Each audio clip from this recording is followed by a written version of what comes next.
Yes. Juzi niliona video fulani hapo hivyo manze jua. And let me say this, it was a lady, alikuwa na explain ya madem. Alikuwa na address madem. Anaenda akawaambia madem ni aje. Ukienda kwa boy wako upate manze jua ako disorder. Disorder mtu wangu. Wewe ukifanya venye unafanya wewe manze jua hiyo nyumba hufai kuguza. Hiyo nyumba hufai kuguza. Sisemi usifue na sisemi usifanye nini. Wewe fua. That's the only thing unafaa kufanya, lakini usijifanye mjinga hapo uanze kupanga vitu. Yeah. And I'm here to confirm that. Wewe ukawahi enda kwa chali yako.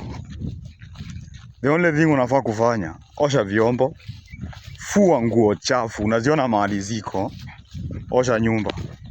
Lakini usipange mafuta iko pa nini. Kuna kitu inaitangwa orderly disorder. Then nikasikia bado another friend of mine akicomplain about it. Demu yake amekuja ama gushodo wako wake amekuja, amepanga vitu, kila kitu.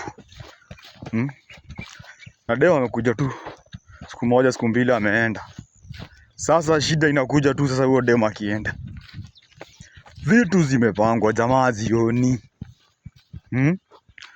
Amezoea tu kupanga kuchukua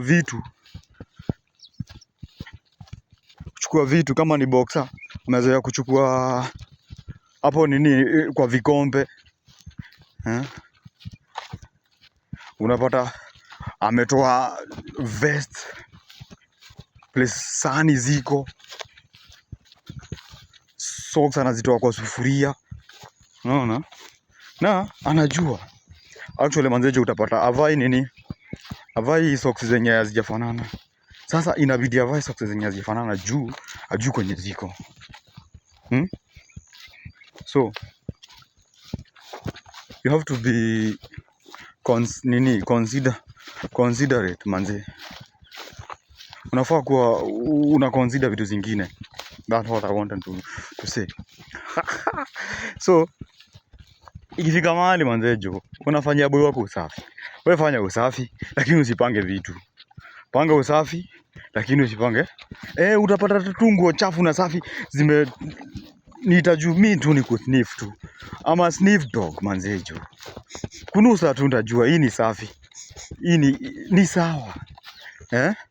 Lakini manze hii jo mambo ya kukuja, ushakuja nguo, boxer hazionekani, vest hazipatikani, sijui viatu ziko wapi.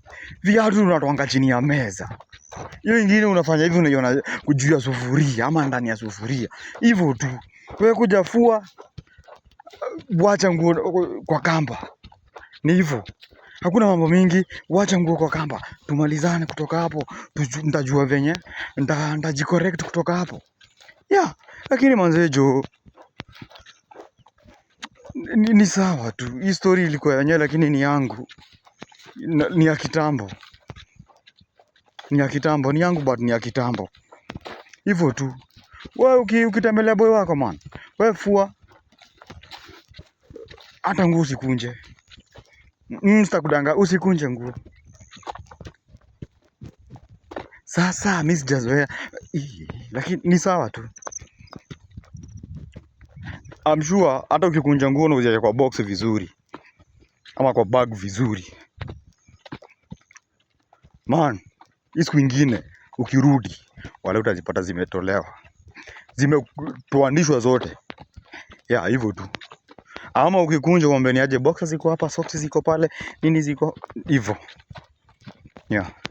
Lakini hii mambo ya kukuja unafua unafanya kila ni sawa. Wewe kuja fua, panga nguo hata usipange. Wewe tu tafuta mahali uziekelee. Kwa kiti tu zirest. Hivyo. Ni hayo tu kwa leo. Na kwa sasa machache.